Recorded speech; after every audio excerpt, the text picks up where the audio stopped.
Ça a été une pas pire semaine. Il était absent en plus hier. Et écoutez, c'est presque devenu un hommage posthume. Docteur Mailloux, bon matin. Catherine, Joanie, vous me faites rire ce matin. Ben, oui, c'est réciproque.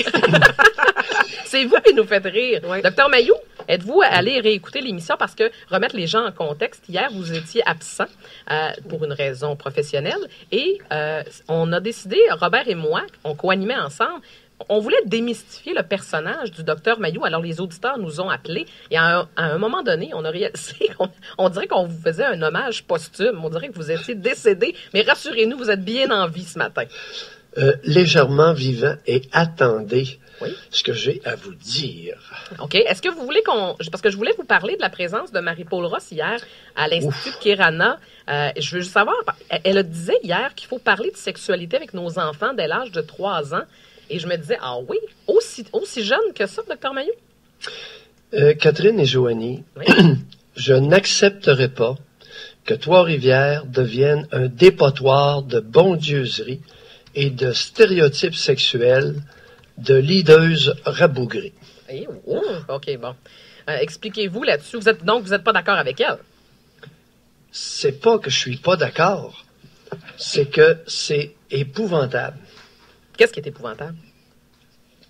Elle aurait affirmé à Kirana, qui est une école très sérieuse, c'est une de nos meilleures écoles du centre du Québec, Oui. à un groupe principalement de jeunes filles, de 13 à 17 ans. Mhm. Imagine, toi, une conférencière, une femme, Oui. qui donne une conférence sur la sexualité avec un écart d'âge aussi grand à des jeunes filles. Ça, c'est la difficulté qu'elle avait en partant. Ah oui? Elle affirme, OK. ce Ross en rappelant qu'il faut être conscient qu'aujourd'hui, on vit dans une société de jetables, notamment au chapitre des ruptures amoureuses. OK. Elle rajoute, il ne faut pas s'occuper de l'opinion des autres. Aurait rétorqué, elle a amené, ça c'est une jeune fille qui a emmené ça, Ouais. et la religieuse n'a pas nuancé le propos. Elle affirme, la sexualité qui est véhiculée aujourd'hui dans la société est désuète. Répétera-t-elle plusieurs fois. L'hypersexualisation et la pornographie, ça vient d'adultes corrompus. Ouais, moi Le aussi. corps n'est pas un objet de consommation. OK, mais... Elle ajoute, il faut aimer son corps et ne pas le comparer aux modèles qui sont présentés dans les médias, car ces corps sont un truc commercial. mais ça, je suis assez d'accord, par exemple. Et elle a défini un nouveau concept qui est le géopositionnement affectif. C'est quoi le géopositionnement affectif? Pouvez-vous nous expliquer Oh, ça? demandez-moi-le pas, Ah. c'est écrit, et elle s'est fait un devoir de ne pas s'expliquer. Alors, je répète, je ne tolérerai pas que Trois-Rivières devienne un dépotoir de bondieuserie et de stéréotypes sexuels de leaders rabougris. Mais qu'est-ce qui vous énerve le plus là-dedans? Pourquoi vous trouvez qu'il n'y a rien de bon dans ce qui a été dit hier? A-t-elle parlé de masturbation aux jeunes filles? Ben là, j'étais pas là, docteur Mailloux, je le sais pas. Là. Je sais que c'est un des... En tout cas, Brigitte Trahan, qui a écrit l'article, ne mentionne dans l'article à aucune place le mot masturbation, qui est la voie royale de la découverte de la sexualité des jeunes filles, c'est la masturbation. Mais pas juste chez les jeunes filles, docteur Mailloux, chez les jeunes garçons, même aussi. beaucoup plus tôt. Non. Oui. Regardez, c'est qu'on n'a pas besoin d'inviter les garçons à se masturber. Non, je comprends. Ils le font dans une proportion de 92%, ils le font spontanément de jouer avec leur pénis. Mais Malheureusement, c'est que chez les filles, leurs organes génitaux sont ainsi faits et l'éducation, la répression ou la culture est ainsi faite dans notre pays il y a une forte proportion de jeunes filles qui ne s'explorent pas sexuellement si elles n'y sont pas invitées et incitées. oui, mais là-dessus, je suis assez d'accord. Et le problème, docteur Mailloux, c'est qu'on peut blâmer les sexologues, mais tout ça part de la maison. C'est vrai que parler de masturbation féminine, c'est plus tabou. Il y a beaucoup de mères qui sont pas à l'aise à parler de ça, docteur Mailloux. Je suis Elles convaincue. n'ont pas besoin de parler. C'est que la religieuse, c'est dans l'espace public, ça. Oui. Ça fait partie de la culture. Et les parents n'ont pas à éduquer sexuellement leurs enfants. Les parents ont à laisser traîner des petits bouquins, là. Il y en a des gugus pour adolescents, des petits bouquins sur l'anatomie, la masturbation, des choses comme ça. Alors que cette femme-là avait une occasion idéale de parler du sujet le plus important pour les adolescentes, qui est la masturbation. Et elle ne l'a pas fait. Ouais, mais... Elle a véhiculé des stéréotypes absolument épouvantables. C'est une honte nationale, cette femme-là. Mais docteur Mailloux... Et là, elle a fait allusion au full sexe chez les jeunes, qui serait un problème médical et social. Mm-hmm. Voulez-vous me dire, c'est quoi le full sexe? Je ne sais pas exactement ce qu'ils entendent. Moi non plus. Non, On lit ça, ouais. Non, je n'accepterai pas que Trois-Rivières devienne un dépotoir de bon Dieu. Non, j'ai compris, docteur. Non, je ne l'accepte pas. OK, mais attendez, là je trouve ça répugnant. OK, bon, j'ai bien compris votre point. Par contre, docteur Mailloux, c'est le fun, la masturbation féminine, c'est parfait. Mais il n'y a pas juste ça. Dans les concepts d'aujourd'hui, docteur Mailloux, avec tout ce qu'on retrouve sur Internet, l'accessibilité de la pornographie, il faut que ce soit discuté. Au-delà de parler de masturbation, il faut parler de ce que les jeunes voient. Parce que ce que les jeunes voient sur Internet, docteur Mailloux, c'est pas la réalité. Il y a des affaires épouvantables qu'on retrouve sur des sites pornographiques, puis c'est accessible aux jeunes. De quoi parlez-vous, là, notamment Catherine et Joanie? Les expériences sexuelles à plusieurs, docteur Mailloux. Quand tu as 15 ans, c'est pas vrai que ta première expérience sexuelle, ça se passe avec 3 gars en même temps. Je m'excuse, pas super sain, là. Bon, et qu'est-ce qu'il y a de pas sain là-dedans? C'est ça qui est important d'expliquer, Catherine. Qu'est-ce que tu trouves de pas sain dans le fait qu'une jeune fille connaîtrait sa première expérience sexuelle avec 3 gars? Qu'est-ce qu'il y a de pas sain là-dedans? Docteur Mailloux, c'est pas ça la vie. C'est pas ça. Au quotidien, j'espère qu'à 15 ans, si j'ai une fille, j'espère que sa première relation sexuelle ne sera pas avec 3 hommes en même temps. Parce que dans la réalité d'un couple, dans la réalité d'une vie, je suis pas certaine que ça se passe toujours comme ça. Et souvent, savez-vous quoi? C'est rempli de violence dans ce qu'on voit sur Internet. C'est très violent. Oui. Docteur Mailloux, c'est vrai. Voyons donc. Venez pas me dire que pour une jeune fille de 15 ans, la normalité, c'est de faire l'amour avec 3 hommes en même temps. Voyons donc. À 25 ans, tu prendras tes décisions, pas à 15 ans. Mais en quoi est-ce contre son intérêt à 15 ans de faire ça? C'est ça que j'essaie avec vous deux de décortiquer. Parce que le message va passer s'il est clair et bien expliqué. Mais docteur Mailloux, savez-vous quoi? Je pense que la problématique, c'est qu'à 15 ans, je suis pas certaine que c'est une décision qui est prise par la jeune fille. Je pense qu'il y a bien des hommes qui fantasment et qui forcent la jeune fille. Il y a pas grand jeune fille de 15 ans que leur vie, là, leur rêve éventuel sexuel, c'est d'avoir 3 hommes en même temps. Je suis pas certaine de ça. Alors, il y a le côté exploitation. Elle va être exploitée. Oui. Alors, les 3 gars qui vont s'acharner sur le corps d'une petite 15 ans vont le faire pour leur plaisir à eux et non pas pour son plaisir à elle. Je pense que oui. Alors, bon, il y a très peu de chances qu'elle ait du plaisir dans cette rencontre-là. Deuxièmement, ils ne s'attarderont pas beaucoup à la caresser. Comprends-tu? Ils vont jouir. Ils vont s'attarder à leur plaisir à eux et elle risque d'être laissée là. Ensuite, après la relation, il y a probablement aucun des 3 qui va avoir des gestes affectueux avec elle. Ils vont la jeter comme un objet qu'on a utilisé. Alors, il risque, comme dans la conférence de Marie-Paul Ross, que la sexualité soit teintée de beaucoup de mépris. Et d'indifférence après l'éjaculation. Oui, c'est ça. C'est ça qu'on voit sur les sites. Oui, mais attends un petit peu. C'est ça qu'il est important de mettre en mots.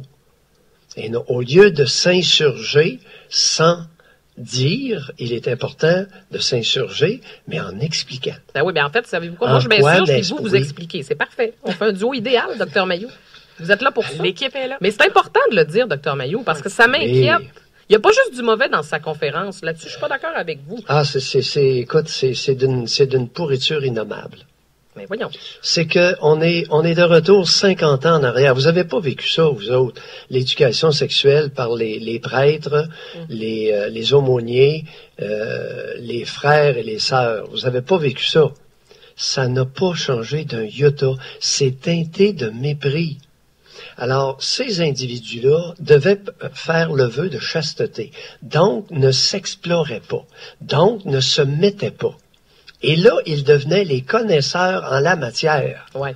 C'est ça qui est dangereux, parce que ce sont des personnes profondément frustrées, incompétentes et méprisantes envers la chose sexuelle.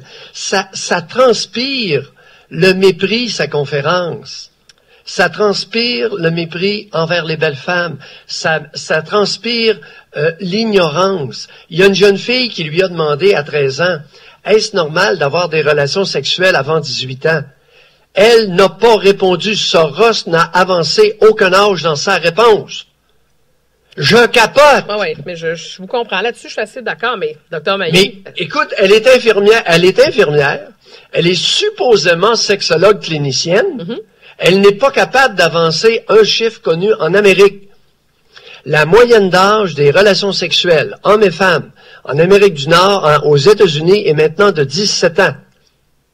Alors, quand la jeune fille de 13 ans, se demande à quel âge, qu'est-ce qui se passe avec le sexe, elle n'a même pas été foutue de répondre à cette donnée-là qui est publiée partout. Oui, mais il y a une image, moi, qui me vient en tête, Dr. Mailloux, puis ça peut-être complètement pas rapport, là, mais avec l'éducation sexuelle, justement, que les prêtres donnaient, même chose pour Sœur Ross. On dirait que j'ai l'impression que c'est comme si quelqu'un qui peut pas manger du sucre ou du chocolat devrait donner des cours de pâtisserie. On dirait que ça fait pas de sens. On dirait que c'est comme... oui, mais tu parles de ça, puis t'as le goût d'en manger, puis t'as comme pas le droit, je sais pas. Là. C'est l'image qui me vient en tête. Il est où? Oui. Exactement, Joanie. Il est où le beau côté de la sexualité? Il n'y a pas une maudite phrase dans l'article qui est rapporté sur sa conférence où il y a quelque chose de beau. Oui, mais OK. Mais attendez, docteur. Mais si, c'est scabreux en 2016. Oui, mais attendez, le docteur. La sexualité, ça a deux buts. Reproduire l'espèce et s'amuser. Il est où le côté plaisir? Dans notre culture, la majorité des femmes ont un problème énorme avec le fait avec une relation dans leur relation avec le plaisir, que ce soit sexuel ou autre. Oui, mais okay. Elle vient encarcaner les femmes dans une espèce de doute, de mépris, d'ambiguïté. Okay, révoltez-vous! Oui, mais non, mais vous me faites rire, Dr. Mailloux, révoltez-vous. Premièrement, on n'était pas à la conférence, là, c'est rapporté. On n'a pas entendu tout ce qu'elle a dit. Je comprends votre point, mais là, c'est sûr que j'ai compris tout le phénomène hier. Je me dis, oh mon Dieu, OK. Elle est sœur, c'est une femme, elle est sexologue, puis elle va parler à des jeunes. Je me doutais très bien que vous alliez la ramasser ce matin. Dr. Mailloux, il y a Michel qui est en bout de ligne. Je pense que Michel veut réagir là-dessus. Michel, bon matin. Oui, bonjour. Bonjour. Full sexe, Monsieur Mailloux, ça veut dire à 11 ans, 12 ans, la fille, elle suce le gars. Ça, c'est full sexe, ça. Puis des fois, il y a le chum du chum, puis ils ont 12 ans, ils font pas l'amour au complet, là. Non. Mais le chum, puis la fille, elle suce l'autre. Parce qu'elle a déjà eu comme chum à 11 ans, elle est rendue à 13 ans, ben elle suce. Ça veut dire full sexe. Ça, c'est normal, là, Doc Mailloux. Moi, j'ai vu la sœur Ross en conférence, puis elle est très in comme sœur. Enlever le mot sœur, m'a dit comme Catherine, là. C'est une madame qui, je pense, vous vaut, Doc Mailloux. Bon, ben tant mieux. Merci, Michel. Merci. Alléluia, oui, réjouissons-nous. Je pense que vous êtes frustrés de l'éducation religieuse. Moi, je l'ai eu, l'éducation religieuse, puis chez nous, je faisais ce que je voulais. C'est-à-dire, Michel? Qu'est-ce que moi, j'ai gardé le bon côté de la morale qu'on m'a transmise. Puis même si le curé voulait pas que je me masturbais, puis il disait que la masturbation rend sourd, puis moi, je faisais tout le temps une farce avec ça. Je disais tout le temps au monde, ça, ils m'ont menti parce que j'ai jamais si bien entendu. Bonne journée. Michel, qu'est-ce que vous pensez de la masturbation pour les adolescentes?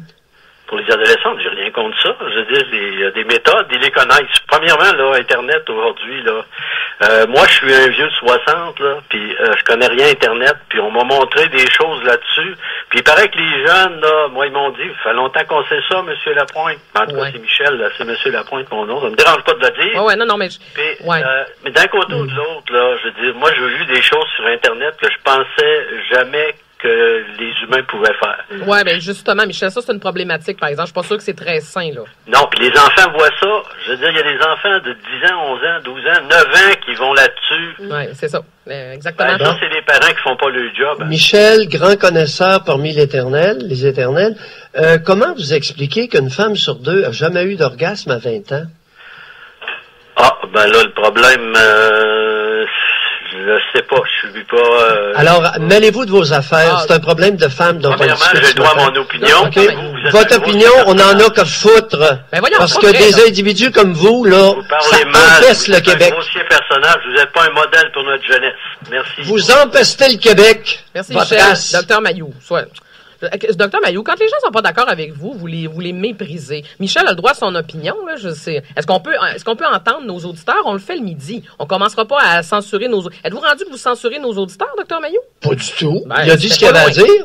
Ben oui. L'ignorant qui s'impose, il fait partie d'une race qui dicte les standards moraux. Ben oui, mais il y a le Alors, droit... cette race-là, je n'en ai que cirer. Est-ce que j'ai le droit de le dire? Ben, vous avez le droit de le dire. Mais... Oui, je méprise ce genre d'individu-là. Bon, ben, écoute, en tout cas, c'est dit. Ah. Tu sais, ben, ce serait le fun que les gens nous rappellent. Docteur Mailloux, j'aimerais ça que vous fassiez pas tout fuir notre auditoire le matin. Je vous remercie. On se retrouve ce midi, 7h31. C'est assez. On en s'est entendu pour ce matin. Ouais. On se retrouve à midi, Docteur Mailloux, 106.9 Doc Bye. Mailloux, Bye, les amis. 7h31. Bye.